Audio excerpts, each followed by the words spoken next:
Esta historia no me pertenece. Créditos a El hombre que camina el abismo 115 de fanficción. Capítulo 28. Durante la semana siguiente, su sangrienta cruzada contra el crimen fue noticia nacional. Su recuento de cuerpos se disparó a cientos y se acercaba a 1000 en este punto. Tenía muchos nombres y era una amenaza nacional en ese momento. En su mayor parte, no le importaba. Todo lo que le importaba era deshacerse de la escoria que lo perseguía a él y al colmillo blanco, luego se iría. Sin embargo, podía decir que tenía a Mistral debajo de su pulgar. La mayoría de los criminales y mercenarios se lanzaron imprudentemente hacia él con la esperanza de reclamar la recompensa por su cabeza. Cada uno hizo que las autoridades giraran la cabeza ante la pura muestra de brutalidad. 6 siempre era violento, eso era obvio. Surgió de lo que experimentó cuando el pacto invadió su mundo y vio lo que le hicieron a sus padres. A través de esa pequeña grieta debajo de las tablas del piso, vio como un élite apuñaló a su madre con su espada y luego Brute usó el borde afilado de su Gravity Hammer para partir a su padre por la mitad. Lo más grande que recordaba era sentir la sangre caer sobre su mejilla y mezclarse con sus lágrimas mientras miraba a través de las tablas del piso. Observando cómo un grupo de brutes se comía los cadáveres de sus padres. Complaciendo sus instintos violentos y llenando sus estómagos con la sangre de su amada familia. Fue ese día que rompió. Su mente se quebró como una cuerda elástica fallida y su lado humano cayó en el oscuro abismo, para nunca volver completamente completo. Cuando el Uns lo encontró, era una cáscara de sí mismo. Los ojos se nublaron por el trauma y las lágrimas prácticamente se secaron. Ese día fue cuando se perdió su lado humano y nació B-312. Su trauma continuó en su entrenamiento y eventualmente en su trabajo como espartano. Su desconexión con todo lo hizo destacar entre sus compañeros. Cada táctica brutal que la humanidad había inventado alguna vez, Six la había aprendido y usado contra sus enemigos. Erosionar la moral de sus enemigos fue algo para lo que siempre tuvo una habilidad especial. Verlos darse cuenta de lo desesperada que era su situación hizo que sus objetivos fueran más fáciles. En ese momento ya no eran objetivos. Eran presa. Cuando se trataba de enviar un mensaje, descubrió que dejar un montón de víctimas mutiladas era la mejor manera de disuadir a otros de seguir el mismo camino. Funcionó en el pasado, el único problema era que Remnant era demasiado estúpido para pensarlo 2 veces. Piensan que atacarlo desde un ángulo diferente funcionaría, todo lo que hizo fue obligarlo a adaptarse a sus formas y evitarlo. Cualquier cosa que le arrojaran, cambiaría sus formas para contrarrestarlo. El Uns lo moldeó cuidadosamente para adaptarse a cualquier situación, independientemente de la oposición. No fue la suerte lo que lo hizo porque eso solo lo llevaría hasta cierto punto.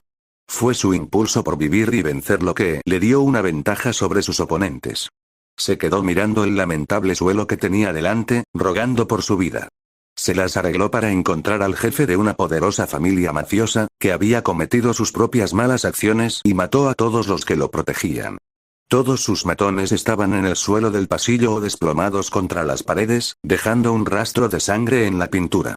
Los labios del hombre temblaron cuando Six sostuvo su cuello y lo miró sin pestañear, entrecerrando los ojos cuando el hombre afirmó que no sabía sobre la red de traficantes. No creyó las mentiras del hombre y procedió a interrogarlo por lo que sabía. Era mucho, pero Six había recordado cada detalle y cuando quedó claro que el hombre que tenía delante no sabía nada, decidió acabar con su vida. Cansado de los lloriqueos del hombre, levantó el puño y lo golpeó en la garganta. Su cuello se rompió por la pura fuerza del puñetazo mientras su garganta se hundió grotescamente. El cadáver fue soltado y se derrumbó en el suelo con un fuerte golpe. Todo estaba en silencio y los ojos de Six escanearon la habitación antes de animarse y mirar hacia la computadora. Hizo clic en los distintos archivos y los observó. Sus ojos se entrecerraron peligrosamente cuando vio los innumerables crímenes que el bastardo estaba cometiendo y cuánto dinero estaba ganando con eso.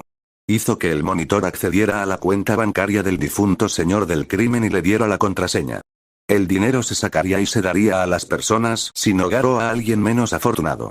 Una parte de ella iría a los asentamientos exteriores, viendo cómo estaban sufriendo por la manipulación del consejo. Tuvo que negar con la cabeza ante su estupidez. Así fue como se iniciaron las insurrecciones. Si pudiera, intentaría persuadir a los asentamientos exteriores para que evitaran desperdiciar sus vidas. Los defendería del gobierno si este último decidiera invadirlos y matarlos innecesariamente. Hubo momentos en los que realmente deseaba que llegara el Unsk.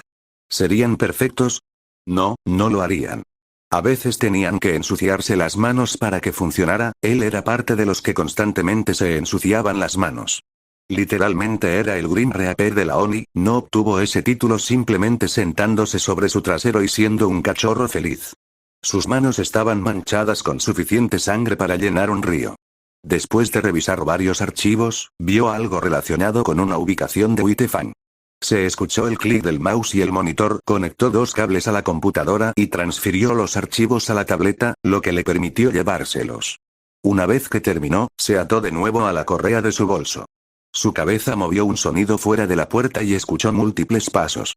El camuflaje activo ocultó su figura mientras unidades policiales especializadas irrumpían en la habitación.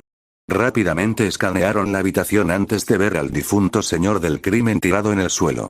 Mierda, dijo uno de ellos, agachándose cerca del cuerpo. Tú lo dijiste. Otro comentó.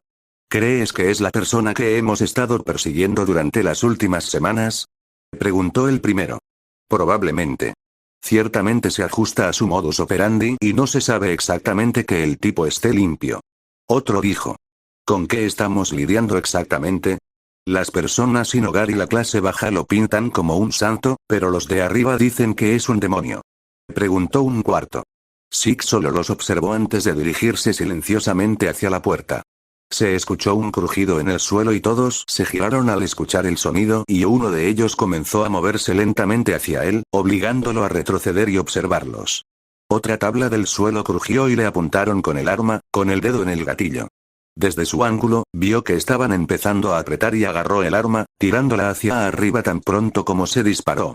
El material cayó del techo y aterrizó sobre ellos cuando la boca del arma estaba doblada. Los ojos de la unidad se abrieron detrás de su máscara cuando el camuflaje activo se desactivó y lentamente reveló su figura. Los miró fijamente antes de que su mano se cerrara alrededor de su garganta y los levantara, y los girara para usarlos como escudo. Los demás le apuntaron con sus armas mientras él solo les devolvía la mirada, retrocediendo lentamente hacia la puerta. Ignoró los gritos de miedo del hombre mientras subía las escaleras, asegurándose de que los demás vieran a su rehén. Lo siguieron con cautela hacia arriba y le ordenaron que dejara ir a su compañero, a lo que él no escuchó. Una vez que estuvo en el último piso, abrió la puerta del techo de una patada y subió al techo. El aire cálido de la noche les hizo cosquillas en la piel cuando el viento sopló un poco y miró por encima del hombro hacia el edificio de al lado. Una vez que llegó al borde del edificio actual, arrojó a su rehén al grupo y corrió hacia el borde. Los músculos de sus piernas se tensaron y saltó al siguiente edificio, protegiéndose cuando comenzaron a dispararle. Encendió un cigarro y buscó en su bolsa, sacando un cuchillo arrojadizo por gravedad. Algunas de sus rondas lo impactaron y sus escudos se encendieron en respuesta mientras saltaba por el costado del edificio. Lanzó el cuchillo justo antes de tocar el suelo y se rompió, ralentizándolo un poco hacia abajo y hacia arriba y aterrizando de forma segura en el suelo. Todavía apareció una telaraña de grietas, pero no era tan grande. El camuflaje activo lo hizo prácticamente invisible cuando cruzó rápidamente la calle y entró en un callejón, mirando a las unidades desde su posición. Los vio tensarse antes de gritar de frustración por su desaparición. Todo lo que hizo fue sacudir la cabeza y desaparecer en el callejón oscuro. Podría haberlos matado, pero necesitaba ahorrar munición y eso solo abriría otra lata de gusanos con los que no tenía ganas de lidiar. Necesitaba encontrar todo lo que pudiera con respecto al colmillo blanco y quien puso la recompensa por él. Luego se iría de la ciudad y nunca regresaría, era demasiado corrupta y sucia para su gusto. Six investigó un poco y encontró un almacén de Whitefang. Estaba bien escondido y le tomó unos días encontrarlo, pero lo logró. Podía entender por qué era tan difícil de encontrar considerando que estaba en una sección abandonada de la ciudad. Innumerables individuos asquerosos generalmente deambulaban como ratas en busca de su próxima comida, pero recientemente estaba extrañamente vacío. Se debió a que estuvo en la ciudad durante los últimos 2 meses, limpiando cualquier suciedad adherida a los cimientos como un lodo tóxico. Era medianoche cuando llegó al lugar y vio francotiradores en 4 edificios, cubriendo cada esquina del almacén mientras vigilaban el área circundante. Desde su lugar en el callejón, vio a uno de los francotiradores escaneando constantemente el área y se dirigió hacia ellos, asegurándose de que los demás no lo vieran. Vio un tubo grande y lo rodeó con las manos, plantó los pies contra el edificio de ladrillo y trepó hacia arriba. La tubería tomó una dirección horizontal y fue hacia la derecha y él se acomodó un poco. Apenas hizo ruido cuando escaló hacia la derecha y vio que la tubería se iba verticalmente una vez más, esta vez hasta el techo. Su rastreador de movimiento detectó una señal roja y subió silenciosamente hacia arriba. Una vez que estuvo en la parte superior, sus manos se aferraron al borde y se asomó, viendo al francotirador mirando constantemente a su alrededor. Silbó y captó su atención antes de activar el camuflaje y agacharse. Con una mano, se aferró al borde mientras sus pies permanecían en la pared. Su otra mano sacó su cuchillo y esperó pacientemente a que se acercara el francotirador. Se acercaron más y más mientras sus dedos se flexionaban con anticipación. Una vez que miraron por encima del borde, levantó la mano y los apuñaló en la frente. La hoja entró con facilidad y se tambaleó un poco antes de que agarrara la empuñadura y la empujara hacia adelante. Su cuerpo cayó por el borde y aterrizó con un chapoteo en el cemento de abajo. Miró hacia abajo y vio un gran charco de sangre en el suelo antes de guardar su cuchillo. Con un pequeño gruñido de esfuerzo, saltó por el borde y agarró al francotirador, inspeccionándolo un poco antes de sacar la revista. Cada ronda brillaba vibrantemente con Dust y volvió a insertar la revista. Mirando a su izquierda cerca de una de las esquinas, vio una bolsa y metió la mano dentro. Se vio un supresor y lo encendió antes de extender el bípode, plantándolo en el borde del edificio. Apuntó con cuidado y escaneó los edificios, localizando un murciélago faunus en el edificio a su derecha. Una vez que todo estuvo alineado, apretó el gatillo.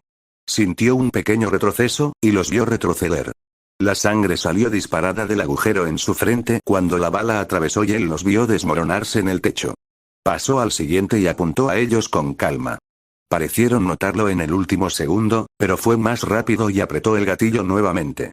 Al igual que antes, la pequeña cantidad de retroceso fue lo único que sintió antes de que la bala del francotirador atravesara su garganta. Desde su lugar a través de la mira, los vio retroceder antes de caer hacia adelante. La sangre se filtró desde el costado del edificio mientras su cuerpo yacía inmóvil. El último francotirador lo vio todo y buscó su radio. Les disparó en la mano y apenas tuvieron la oportunidad de gritar antes de que disparara por última vez. El tiempo pareció ralentizarse mientras observaba cómo la bala atravesaba el cielo y pasaba por su ojo, abriéndoles un gran agujero en la parte posterior de la cabeza. Cuando su cuerpo cayó hacia atrás, se levantó de su lugar y observó el edificio. Yendo al lado del edificio con la tubería, saltó sobre el borde y se deslizó hacia abajo. Una vez que obtuvo la dirección horizontal de la tubería, maniobró hacia la izquierda antes de cruzar nuevamente la sección vertical y luego se deslizó hacia abajo hasta que estuvo en el suelo. Se deslizó por los callejones oscuros hasta que estuvo en la parte trasera del almacén. Vio a dos guardias en la parte de atrás y activó el camuflaje una vez más. Sus oídos se agitaron ante el sonido de algo corriendo y sintieron un dolor rápido y agudo en sus gargantas. Las manos de ambos se dispararon a sus gargantas y sintieron la cálida sensación de sangre filtrándose entre sus dedos. Rápidamente agarró sus cuellos y los arrastró hacia la oscuridad. Su figura emergió un segundo después con un globo ocular y lo acercó al escáner de retina, escuchando el pitido y la puerta abrirse. Al entrar en el edificio, dejó caer el ojo y lo pisó al entrar. Se escuchó un chapoteo húmedo cuando sacó su escopeta y apuntó hacia adelante. Reemplazó su escopeta por el DMR y se abrió paso a través de los estantes y se agachó. Desde su lugar, vio a docenas de Colmillo Blanco mirando a un orador, cantando y vitoreando las palabras del hombre. Vio su foto en una pantalla y entrecerró los ojos. Escuchó a la persona hablar sobre cómo planeaban matarlo, atrayéndolo a un área y detonando explosivos. Suspiró casi inaudiblemente ante la simplicidad del plan antes de escuchar atentamente la siguiente información. El orador estaba en estrecho contacto con Adam Taurus y el objetivo de Six ahora era sacarles todo lo que pudiera. Una vez que matara a Tauro, el Colmillo Blanco comenzaría a descomponerse. Los ha estado matando durante años y ha reducido su número a cientos, lo que podría ahuyentar a otros reclutas. Sus ojos parpadearon hacia un individuo solitario que entraba al baño y lo siguió. El camuflaje activo estaba encendido y él los siguió en silencio. Siguió al rinoceronte faunus dentro del baño y lo vio lavarse las manos. El hombre suspiró y agitó las manos antes de mirarse al espejo. Sus ojos se abrieron de terror cuando vio la vista familiar de la figura encapuchada de Six. Su boca se abrió pero apenas salió una palabra antes de que la mano de Six agarrara la parte posterior de su cabeza y su boca se torciera. Se escuchó un crujido enfermizo y el cuerpo del hombre quedó inerte y cayó al suelo. Six lo agarró por el cuello y arrastró su cadáver hasta el cubículo, plantándolo en el inodoro y apoyándolo contra la espalda. Lo cerró e hizo que el monitor lo bloqueara desde adentro antes de volver a colocarse en la correa de su bolso. Al salir del baño, sus ojos se ajustaron a la tenue iluminación y volvió a su lugar para verlos dar otra ovación. Escuchó durante varios minutos más y luego miró hacia el estante grande con cajas grandes. La mayoría de ellos estaban cerca y dejó su DMR y agarró un cigarrillo antes de plantar sus manos en el estante. Con un poderoso empujón y un pequeño gruñido, lo volcó y una gran cantidad gritó. Se escuchó un gran estruendo cuando los innumerables artículos en el estante aplastaron a la mayoría cercana. Los huesos se rompieron violentamente cuando la sangre salió disparada de las aberturas y los órganos se aplastaron. Lanzó la bomba de humo y esta detonó, cubriendo el área con una espesa nube que cegó a algunos de ellos. Esta variación fue diferente viendo cómo mezcló especias con ella. Se mezcló con sus ojos y les hizo lagrimear severamente mientras varios de ellos gritaban de dolor. Tuvieron que frotarse los ojos llorosos y no lo notaron corriendo en el grupo. Corrió junto a dos de ellos y les cortó la garganta rápidamente, pasando a los dos siguientes y repitiendo la misma acción. Un par de ellos lograron limpiarse los ojos lo suficientemente bien, pero ya era demasiado tarde antes de que él derribara a uno en el humo y lo matara rápidamente, agarrando el cuello del siguiente y torciendo su cuello. Algunos de ellos dispararon en el lugar donde escucharon los chasquidos y gritaron con una mezcla de rabia y terror. Escucharon un gemido de agonía y vieron a una de sus compañeras desplomarse antes de caer muerta al suelo, con el cuerpo lleno de agujeros. Oh, dioses, uno de ellos comenzó pero no llegó a terminar. El pie de Seis encontró sus hombros y lo dobló hacia adelante. Emitieron un gorgoteo húmedo cuando el peso de su cuerpo y armadura los impactó. El sonido de su columna rompiéndose violentamente hizo que otros se encogieran y vieron que su columna sobresalía a través de su piel y la tela de su camisa. Pasó al siguiente y sacó el supresor, disparando un par de veces y escuchándolos gritar antes de que los fragmentos detonaran. Se dio la vuelta y disparó contra un grupo de ellos, los fragmentos impactaron y los perforaron antes de detonar poco después. Se escuchó una serie de explosiones y las cenizas de sus cuerpos flotaron en el aire, mezclándose con el humo. Después de varios segundos, el humo se disipó y las 2 docenas restantes lo vieron y lo apuntaron con sus armas temblorosamente, el terror nublando sus mentes. Hubo silencio por un tiempo antes de que un alma valiente decidiera abalanzarse sobre él con un hacha de fuego. Los esquivó y les quitó el hacha de las manos y la volteó, balanceando el hacha y golpeando la parte del pico en la cuenca del ojo. Con un chapoteo húmedo, se dio la vuelta y lo arrojó con todas sus fuerzas a la siguiente persona. Volaron por el aire cuando la hoja entró en su pecho y cayeron muertos al instante. Los demás dieron media vuelta y salieron corriendo por la entrada mientras el líder sostenía un detonador. Arde en las partes más profundas del infierno, demonio. Él gritó. Apretó el detonador y rápidamente salió corriendo por la puerta, haciendo que Six se diera la vuelta y observara una serie de explosivos que comenzaban a estallar. El Spartan activó el bloqueo de su armadura cuando los explosivos explotaron rápidamente y pudo sentir la fuerza vibrar en su cuerpo. Afortunadamente, el bloqueo de la armadura lo hizo casi invulnerable durante esos breves y preciosos segundos, pero también lo dejó inmóvil. Una vez que se produjo la última explosión, se puso de pie lentamente y miró el fuego a su alrededor. A través de las llamas, pudo ver débilmente a los colmillos blancos restantes celebrar su supuesta victoria y les permitió hacerlo. Miró a su alrededor y encontró una cadena antes de que el monitor le soldara una cuchilla.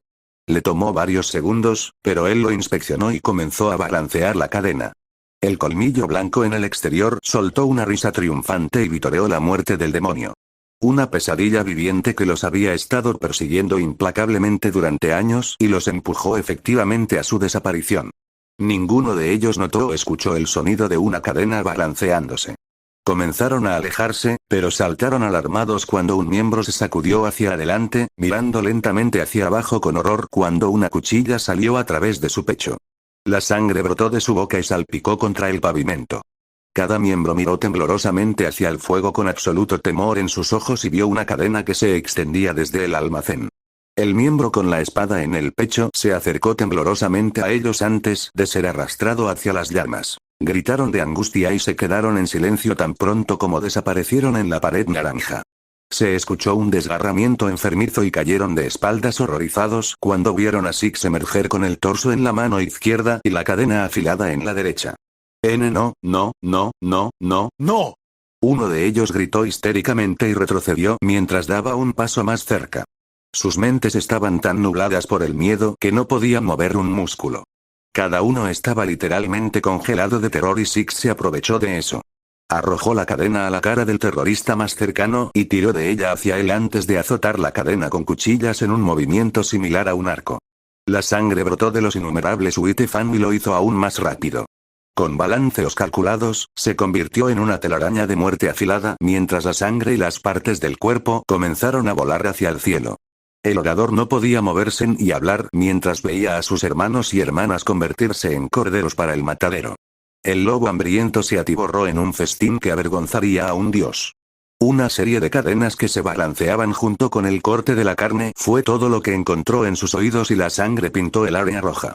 El hedor de fluidos corporales y sangre llegó a su nariz y sintió arcadas, llevándose la mano a la boca tratando de contener el vómito. Parte se filtró entre sus dedos y el horrible ruido de las cadenas se detuvo. Jadeó de miedo cuando el sonido pesado de las botas golpeando el suelo se hizo más cercano. Su cabeza miró temblorosamente a derecha e izquierda, sus ojos se abrieron cuando vio los cuerpos mutilados de sus compañeros. Partes del cuerpo cortadas en pedazos con rápida sucesión y se escuchó un trago de él. Sus ojos se empañaron cuando su mente pareció comenzar a romperse por la cantidad de muertes en los últimos minutos. Mirando hacia arriba, vio a Six mirándolo sin pestañear. El viento sopló y su manto le dio la imagen de la muerte y también llevó su olor. Tauro. 6 ordenó con frialdad. Va a tener una reunión en 2 días. Una vieja estación de metro llamada Nitro 7, es donde se llevará a cabo. HH está planeando detonar una bomba en la estación de metro. Reclamando la recompensa por tu cabeza, así como deshacerse de ella. De ti. El terrorista dijo aturdido. Sus respiraciones eran cortas y rápidas mientras Six solo lo miraba. Six no dijo nada y simplemente pasó junto a él desapareciendo en la oscuridad. Gracias, dioses. Gracias, el terrorista no llegó a terminar cuando la cadena afilada salió disparada de las sombras y entró por la nuca. La punta de la hoja salió por su boca y gorgoteó copiosas cantidades de sangre antes de caer hacia adelante. Su cuerpo fue arrastrado lentamente por el pavimento, dejando un gran rastro de sangre a su paso. Ni un solo sobreviviente quedó de las muchas masacres. Tenía lo que necesitaba en Tauro, y esta vez el bastardo no escaparía. Si tenía que atravesar a otros 100 terroristas para llegar a él, que así sea. Eso solo significaba que Remnant tenía menos de qué preocuparse. Maya se sentó en la cama de Mine y se apoyó contra la pared mientras le leía un libro a la joven, sonriendo cuando Mine jadeó de placer en su regazo. Ella sonrió y besó la parte superior de su cabeza antes de terminar el final de la historia. Se escuchó una risa suave cuando la niña más joven se levantó de la cama y salió corriendo por la puerta antes de arrojar un libro sobre la cama. Se escuchó un pequeño gruñido de Mine y se arrastró sobre la cama antes de abrir el libro. ¿Me vas a leer esto?, preguntó Maya. Sí. Me volví muy bueno leyendo. Mine sonrió brillantemente.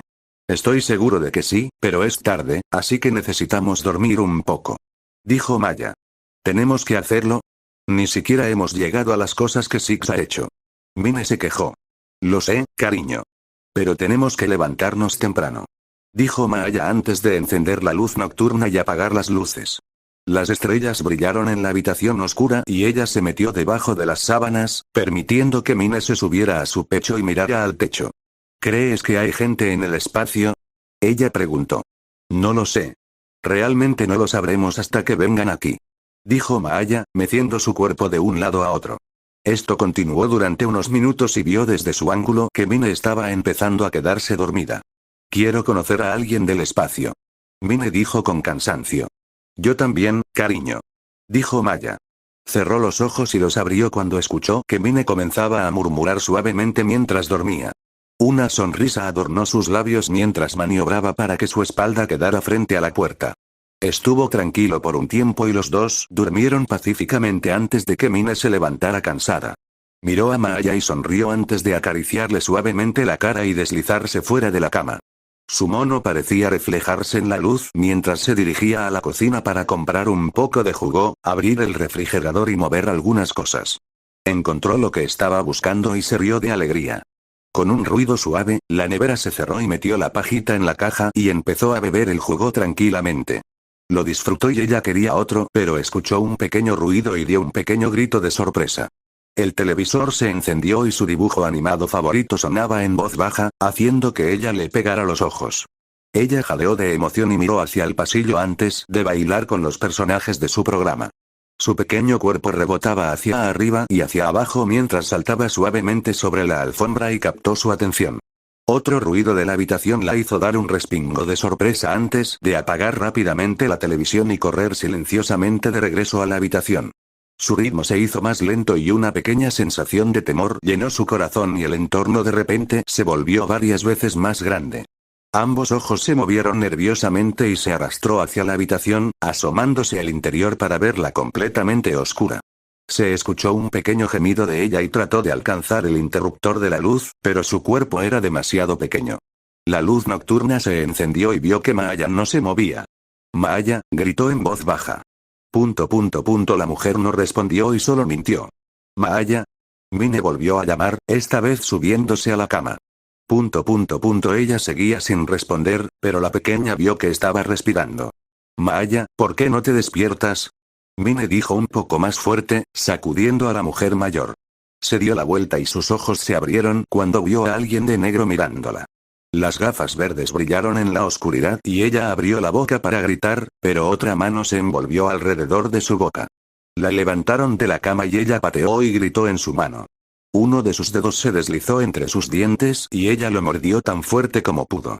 «¡Ay, pequeña mierda!», maldijeron y la tiraron contra la pared. Ella gritó de dolor cuando la sensación recorrió su cuerpo y tosió, con lágrimas en los ojos. «Se supone que debemos entregarlos ilesos, Ozpin y el general nos cortarán la cabeza si descubren que hicimos esto». Otro dijo con calma. «La pequeña mierda me mordió».